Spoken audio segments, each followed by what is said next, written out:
আসতে একটু দূরে একটা মসজিদ আছে, আমি ভালো করে ঘড়ি ধরে মিলিয়েছি, সেটা দিনে 5 বার নামাজ পড়ে মুসলমান। ভোর 5টায়, দুপুর 12টায়, বিকেল 3:30টায়, বিকেল 5টায়, সন্ধ্যে 7টায়। একদিন, দুদিন, 3 দিন, 1 সপ্তাহ মিলিয়েছি, নামাজের সময়টা 1 মিনিট এদিক ওদিক হয়নি।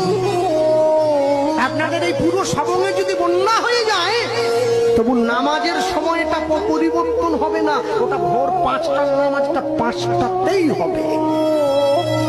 1 মাস ওরা রোজা পালন করে, সকালবেলা সূর্য ওঠার আগে মুখটা ধুয়ে নেয়, একটুখানি খেয়ে নেয়, সারাদিন উপবাস না খেয়ে থাকে, সন্ধ্যেবেলা একটু জল আর খেজুর খেয়ে উপবাসটা ভঙ্গ করে। পরে কি খাবে সেটা বড় কথা নয়, 1 মাস তো পালন তো করে।